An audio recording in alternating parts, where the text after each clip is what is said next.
Olá, muito bem-vindo para mais um episódio do Vida e Atitude. Convido você a acompanhar aqui a conversa que vamos ter nesse episódio e eu tenho certeza que vai ser uma conversa relevante. Acompanhe conosco. A minha convidada é a Alessandra Vidmontas e ela vem falar para a gente de um assunto muito importante sobre a mulher. Como que está o cenário hoje em dia sobre a violência contra a mulher?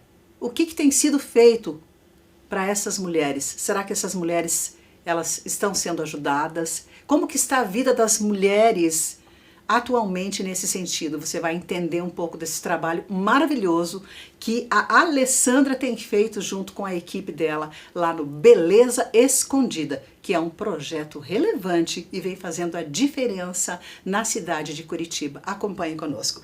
Muito bem-vinda, minha querida Alessandra Vidmontas. Obrigada.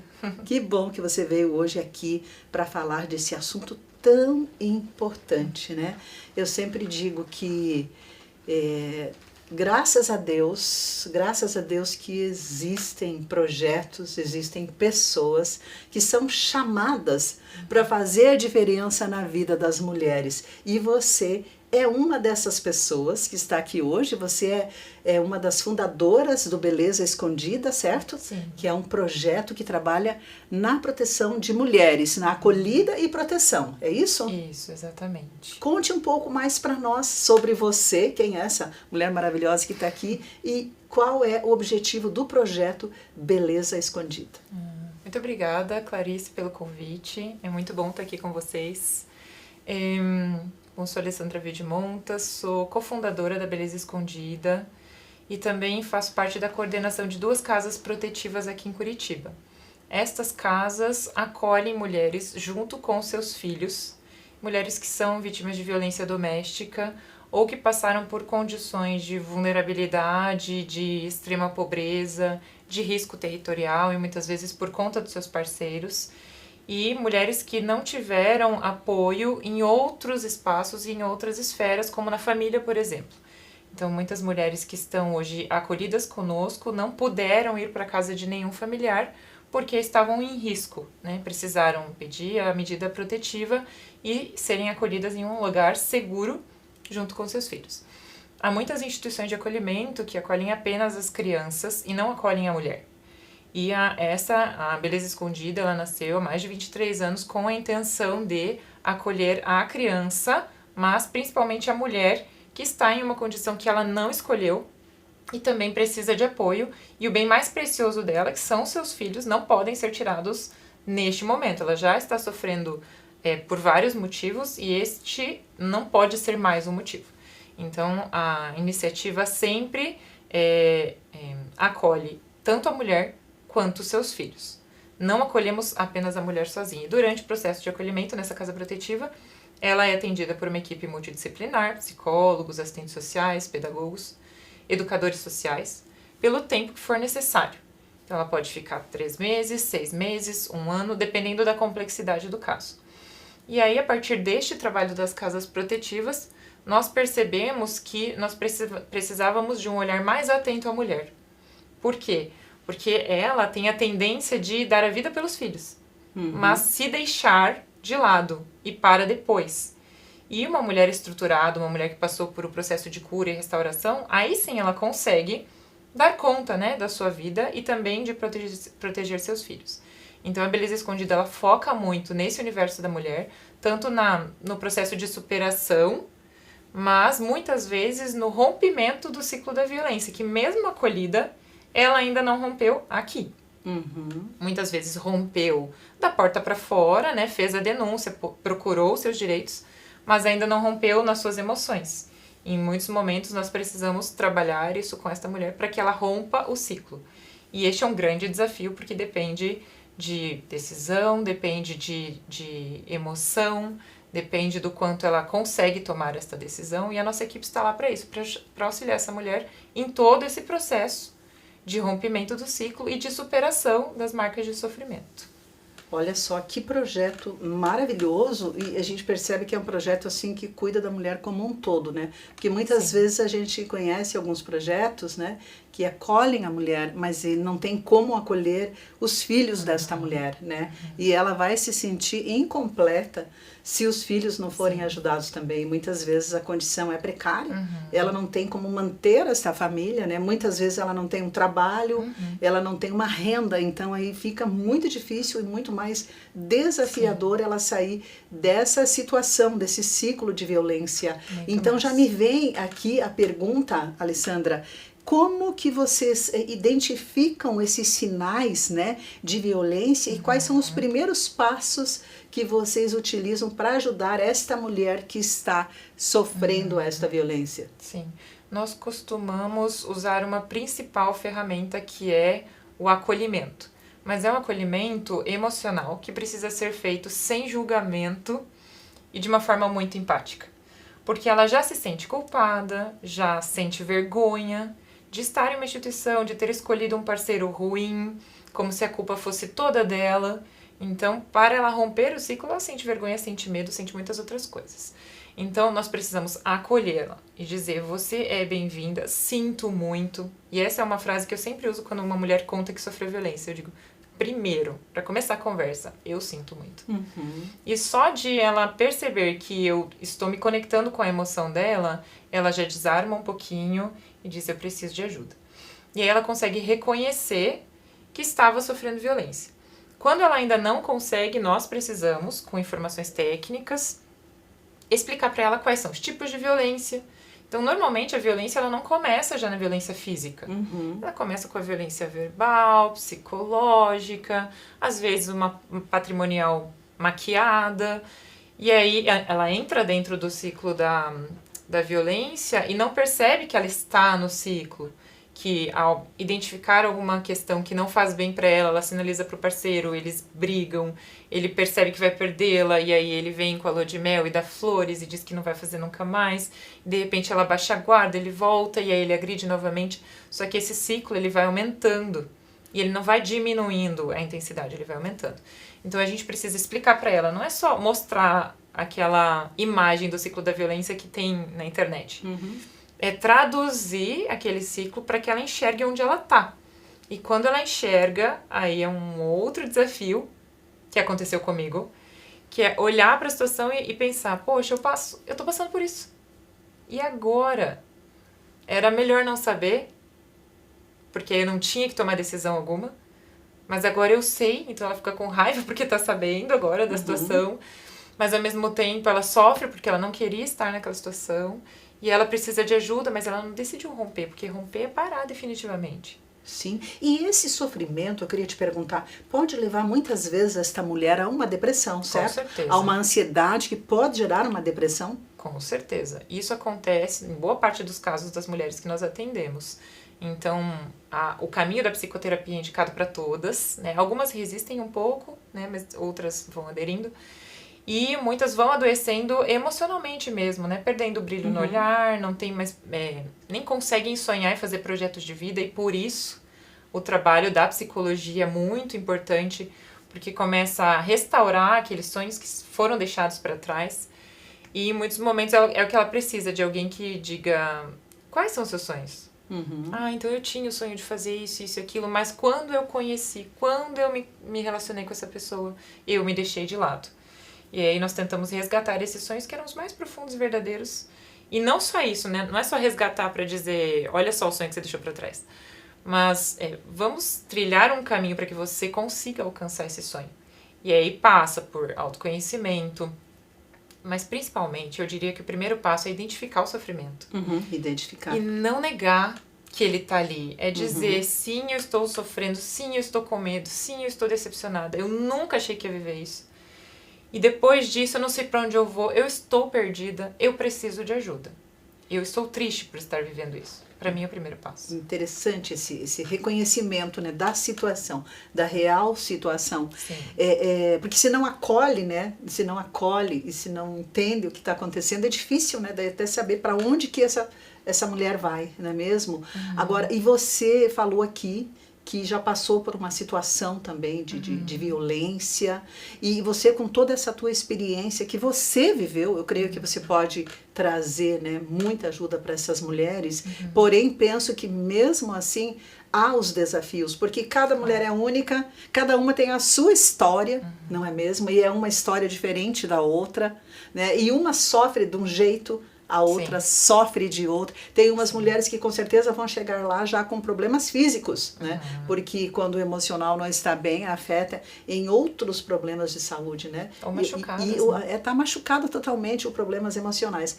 Agora, quais são os maiores desafios que você, junto lá ao Patrick, nosso querido amigo, né, Patrick, que faz esse trabalho há muitos anos também, e toda a sua equipe lá, de que forma que vocês veem esses desafios? Quais são os principais desafios nessa jornada, a partir do momento que vocês conseguiram trazer esta mulher para para o Beleza Escondida? Como pessoa, como mulher, eu diria que o maior desafio é que normalmente a pessoa que te agrediu ou que te violentou era o amor da sua vida. Não era uma pessoa na rua que te xingou, que tentou te violentar, o que já é muito terrível. Era a pessoa que você tinha entregado suas emoções.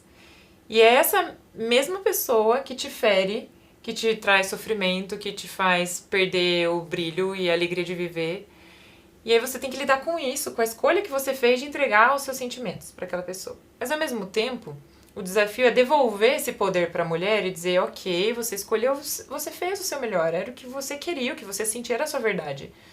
Mas você viu que esse caminho te fez mal, e fez mal para os seus filhos, enfim. E agora, tá o poder de volta, agora você decide o que você faz com isso. Você pode decidir trilhar um novo caminho, e a gente tá aqui contigo. E isso faz muita diferença. Então, o desafio é fazer ela se empoderar nesse sentido de dizer, as rédeas da minha vida estão nas minhas mãos, eu posso decidir ter uma vida diferente. Só que para ela é difícil recomeçar. Então o que nós fazemos? Diante desse desafio, a gente dá a mão. E diz, você não tá sozinho. E parece um clichê, né? Muito utilizada essa expressão. Mas de fato é o que a gente faz. Não, a gente tá com você. Eu sei, vai ser difícil, a gente tá aqui. Mas aos poucos você vai começar a enxergar essa situação de outra maneira. Então seja com apoio técnico, seja formando uma rede de apoio entre elas. E é um dos projetos que nós temos de fortalecer a rede de apoio das mulheres que passaram pelo acolhimento, com roda de conversa, com bate-papo, com oficinas específicas, para promover o desenvolvimento pessoal. E aí, a partir disso, ela começa a se conhecer mais, se amar mais, lembrar dos seus sonhos, fazer novos planos e projetos. Quando ela está duvidando de si mesma, tem alguém lá dizendo, não, você é capaz, você pode, segue por aqui, segue por ali, a gente está contigo. Muito bom. É desafiador, mas é possível. E o maior desafio é lidar com o emocional da mulher. Não é tanto ela ter força para arregaçar as mangas, e a maioria arregaça a manga e vai.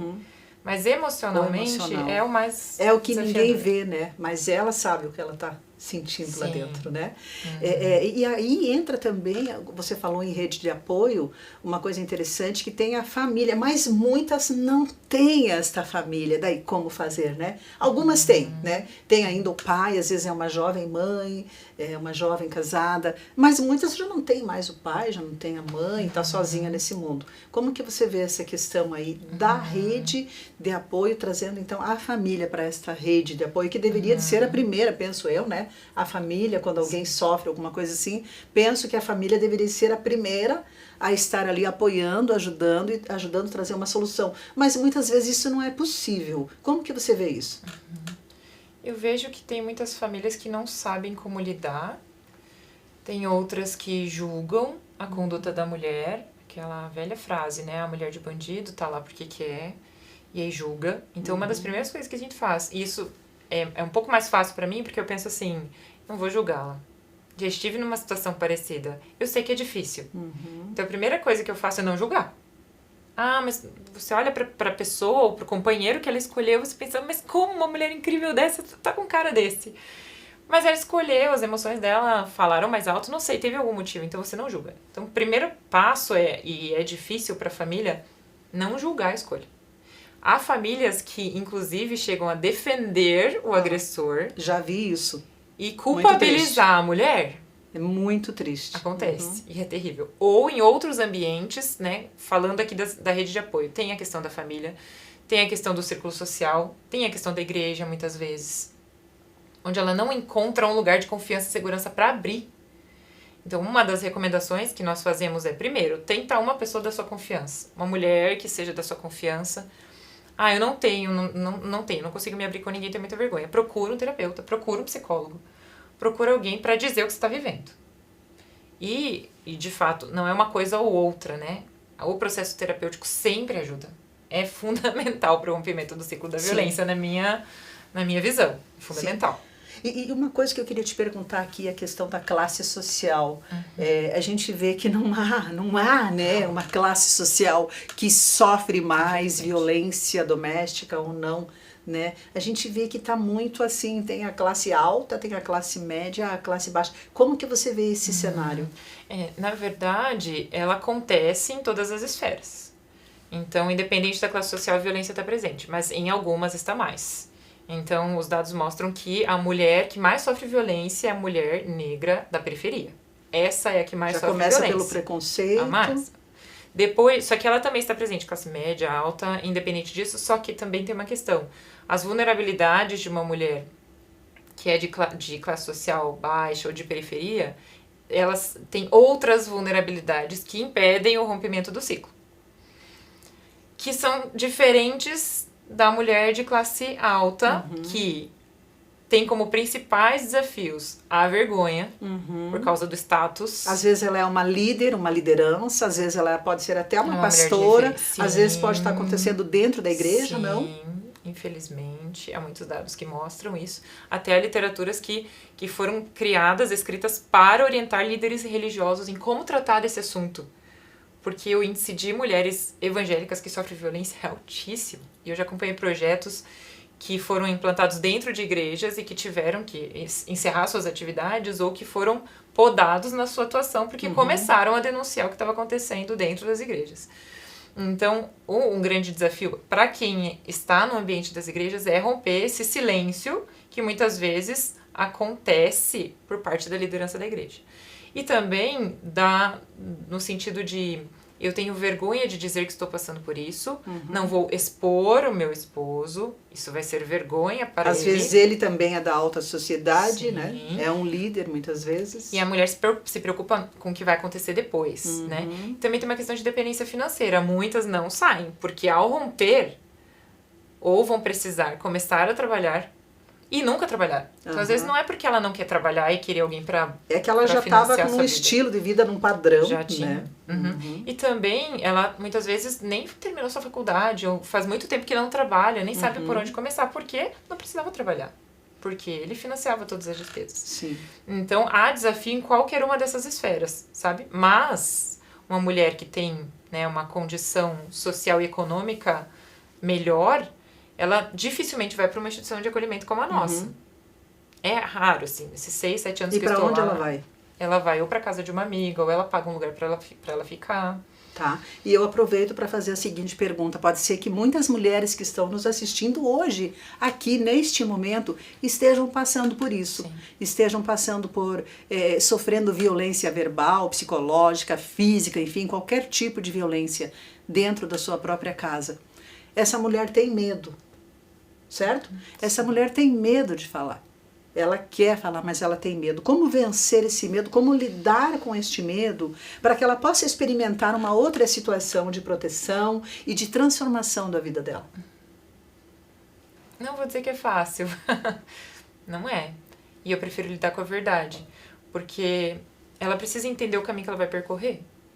Ela precisa saber o que acontece depois da denúncia. A gente não pode dizer vai ficar tudo bem.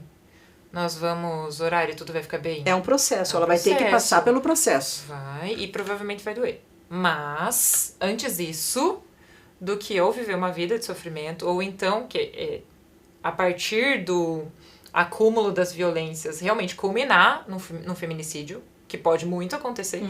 E a princípio, assim, você pensa, mas isso acontece na periferia, isso acontece. Não acontece. Não é verdade. As notícias mostram o contrário. Então a mulher nunca acha que vai chegar até aquele limite. Até que chegue bem perto, e aí ela se assusta e pede ajuda. Dificilmente ela rompe quando é só violência psicológica. Ela tenta de novo, porque na maioria das vezes ela não quer romper com a família, ela quer preservar a família. E ela muitas vezes diz assim, mas ele é tão bom para as crianças, ele é tão bom para os meus filhos. Ela acredita que ele vai mudar. Às vezes Sim. ele muda. Pode acontecer a mudança, certo? Pode. Mas pode também não, né? Pode também não. Deus pode fazer um milagre. Pode. E ele faz, né? Sim. Há tratamentos que podem ajudar este homem Com certeza. a deixar de ser um agressor. Mas nem sempre, infelizmente, isso acontece, né? Aí o caminho, o que é? É porque também há um preconceito com relação aos espaços onde os homens podem estar e ao quanto eles podem ser vulneráveis. Hoje já existem vários grupos, graças a Deus, grupos de homens e para autores de violência. Alguns grupos são via judiciário, então eles são obrigados, após a denúncia, a frequentar os grupos. E outros grupos que são independentes, que ou igrejas ou organizações sociais criaram para justamente trabalhar o agressor. E essa é uma bandeira que eu levanto sim, por quê? Porque se ele rompeu com esta e não rompeu o hábito da violência, ele vai encontrar a próxima vítima. Ele vai continuar agredindo outra mulher. Com certeza. Que pena que o nosso tempo é tão curto, então, mas eu não posso terminar este bate-papo tão relevante que nós estamos tendo aqui sem falar um pouquinho do papel das instituições governamentais, e daí, para terminar, a gente vai falar um pouquinho do seu livro maravilhoso que você trouxe aqui. Então vamos falar um pouquinho qual que é o papel das instituições governamentais, bem rapidinho, para a gente ir para o livro, daí, para terminar esse nosso bate-papo de hoje. Legal. O importante é que, a partir da denúncia, primeiro, ela tem que ter os mecanismos para poder fazer uma denúncia. Então, ela precisa ter o lugar para onde ir e fazer a denúncia e ser acolhida em sua denúncia. Então, esse sistema precisa funcionar, essa rede de proteção precisa funcionar. Então, normalmente, ela procura o CREAS, que é o Centro de Referência Especializado da Assistência Social, ou ela vai procurar o CRAM, que é o Centro de Referência de Atendimento à Mulher, ou a Casa da Mulher Brasileira, que em Curitiba nós temos. É um lugar que concentra todos os serviços, ou seja, ela não precisa percorrer 5, 6 lugares até conseguir fazer denúncia, muitas vezes machucada fisicamente. Então essa é uma estratégia, infelizmente não tem em todos os municípios, mas a Casa da Mulher Brasileira é uma porta de entrada também. E lá, a partir da denúncia, muitas vezes o que acontece? Ela precisa voltar para casa. E como ela volta para casa depois de ter denunciado? E depois dele receber a informação da denúncia? Não tem como. A situação não tem como melhorar. A situação piora. Depois disso. Então, a gente toma muito cuidado com essa divulgação de precisa denunciar, mulher denuncie faz o que depois? Tem que ter muita sabedoria, então, para saber como ela vai fazer essa denúncia. Sim. E ter uma rede de apoio que ajude e ensine como fazer isso. E existe a lei para isso. Então, a Lei Maria da Penha está aí para isso também. E a lei precisa funcionar. Então, o certo seria o agressor ser retirado da residência para que ela fique onde ela está, mas nem sempre acontece. Então, se não aconteceu, ela precisa de uma casa protetiva, que são pouquíssimas no país, e que acolhem mulheres com filhos, menos ainda. Nossas casas hoje estão superlotadas, estão lotadas. Não temos vaga para atendimento. Então, se há uma mulher sofrendo violência em Curitiba hoje, ou ela vai para nós, ou para uma outra unidade governamental. Então, é preciso, sim, mais casas protetivas, com certeza. Delegacia da Mulher não tem em todos os municípios também. E a rede de apoio que precisa facilitar esse processo para ela. Porque tomar decisão já é difícil. Já é difícil. O processo não pode envolver revitimização. Então, onde ela vai, todo mundo pergunta o que aconteceu, ela tem que contar de novo. Isso não pode acontecer. Porque ela vai desanimando. Só de fazer o processo, e eu acompanhei uma amiga, foram mais de 4 horas sentada esperando passar por todas as etapas. Mais de 4.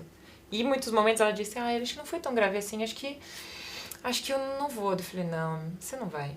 É porque acaba sendo cansativo e desgastante. Muito. Emocionalmente. Muito. A canseira emocional é absurda, né? E não acaba depois da denúncia. Ela continua em audiências ou em outras etapas do processo. Mas vale a pena, porque isso precisa romper. O ciclo ele não se rompe sozinho. Alguém tem que romper. E normalmente não é o agressor que rompe, certo. A não ser quando ele rompe de forma definitiva. Entendi. Alessandra, que importante essas dicas, que importante tudo isso que você traz hoje aqui pra gente. E eu queria que você falasse um pouquinho, porque você passou por isso, né? Como a gente falou no começo aqui do programa, você passou por um processo de violência, e graças a Deus você superou e hoje você ajuda então muitas mulheres, e você traz isso nesse livro, um pouco da sua história, certo? Sim. Nesse livro que você nos apresenta, esse livro maravilhoso aqui, olha só, Rosas e Espinhos. Por que Rosas e Espinhos? Esse livro ele passa por mim porque ele foi escrito no momento de dor, eu tinha acabado um relacionamento, e esse nome ele veio a partir de um presente que eu recebi, que era uma rosa cheia de espinhos. E naquele momento que eu recebi a rosa, ela veio acompanhada de uma explicação e eu achei romântico, mas não era romântico, depois eu descobri. Sinalizando que haveria dor na relação. E eu me senti assim, poxa, será que eu sou imatura? Será que eu não entendi? Eu acho que os relacionamentos, eles sempre vão fluir muito bem, então a imatura sou eu. E aí depois que algumas coisas aconteceram, e eu digo que eu não vivi violência física, mas a violência psicológica, emocional, ela doeu muito mais do que tapa na cara, muito mais. Não desprezando quem passa pela violência física, mas cada um sabe o quanto dói, né? Só o dono da dor sabe o quanto dói. E aí eu escrevi mais um processo terapêutico mesmo, de escrita terapêutica, colocando tudo pra fora, olhando pra dor, olhando pra aquilo que tinha me feito mal, para os sonhos frustrados, para o casamento que não aconteceu e tudo mais. Eu tive muitas pessoas boas ao meu lado para me dar suporte. E quando eu comecei a trabalhar nessa casa protetiva, eu comecei a atender as mulheres. E elas contavam o que estavam vivendo e eu comecei a me identificar. E eu ainda estava no relacionamento, ouvindo os relatos. E eu pensei, acho que eu vivo um pouco disso. Meu Deus, acho que eu vivo uma relação abusiva. Aí você eu não caiu sabia. na real. Caiu minha ficha e foi muito ruim. Foi muito ruim, mas ao mesmo tempo libertador. Então, eu escrevi esse livro, e aí a proposta é que ele propõe um caminho de superação.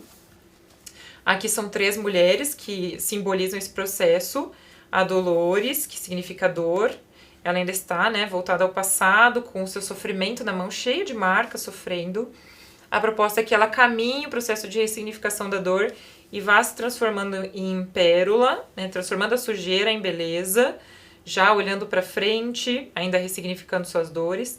E depois, Helena significa aquela que reluz, de olhos abertos, olhando para o futuro, com um leve sorrisinho na boca, batom na boca também, fortalecida, já identificando o que ela viveu e fazendo suas novas escolhas com autonomia, com autorresponsabilidade. E esse livro, ele é seu. Que coisa presente linda. Pra você, presente pra mim. Olha que Clarice. presente maravilhoso, gente. Obrigada, Imagina. viu? Olha só, gente. Já vamos recomendar aqui a leitura Sim. deste livro, certo? Ele é uma estratégia, porque olhando assim, ele parece que é um livro para mulheres. Mas no finalzinho, ele tem uma rota de fuga. Tem os canais de denúncia, tem como a mulher pode acessar as informações sobre os tipos de violência, onde ela consegue ser ajudada. E a cada exemplar desse que é vendido, uma mulher que está em casas protetivas recebe um gratuitamente. Nós já fizemos 2 edições de clubes do livro, com este livro, para trabalhar os princípios da ressignificação. E é muito o que diz o nosso nome, né? É trazer à tona a beleza que estava escondida nas marcas de sofrimento. Porque há uma beleza que está ali, de força, de resiliência, de esperança e de feminilidade. Então esse livro, ele propõe essa jornada para a mulher. Maravilhoso, obrigada pelo presente. Eu vou ler esse livro com muito amor e carinho, Que viu? bom. E já recomendando aqui para as pessoas, indicando. E olha o que diz aqui atrás. Eu vou ler só uma frase que está aqui, ó. Deixa o sol nascer, acredite, ele vai resplandecer. Olha só que coisa mais linda que está escrito aqui.